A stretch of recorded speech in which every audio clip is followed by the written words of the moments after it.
Ajith sir வந்து ரொம்ப பயங்கர பேஸா நான் வந்து விசுவாசம்ல ஒர்க் பண்ணும்போது சொன்னேன், ஹாய் எப்படி இருக்கீங்க சார், நல்லா இருக்கீங்களா, ஓகே வெரி நைஸ் சார், இப்படி இருக்கு ஓகேவா. எல்லா சமயத்துலலாம் இவ்வளோ பேஸ் இருக்காது. சரித்திரத்தை ஒரு நிமிஷம் கொஞ்சம் பாருங்க, அது நம்ம கற்றுக் கொடுக்கறது ஒன்று தான். நம்ம வாழணும்னா யார் வேணாலும் எத்தனை இருக்காது.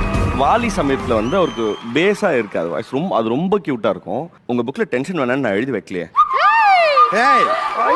என்ன நினைச்சிருக்கீங்க, பெரிய அழகினா ஓகே, உங்க மனசு உங்களை பத்தி என்ன நினைச்சுங்க, என்ன பத்தி என்ன நினைச்சீங்க, போற வர பொண்ணுட்டலாம் ஐ லவ் யூ லெவல் சொல்ற லோஃபர் நினைச்சீங்களா, சொல்லுங்க. உங்க மனசுல உங்க பத்தி என்ன நினைச்சுங்க, என்ன பத்தி நீங்க எப்படி நினைக்கலாம்.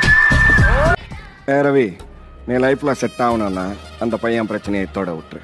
இல்லை இப்படித்தான் வெட்டின்னு தெரிவானேண்ணா தொழில் பண்றதை மறந்துடு.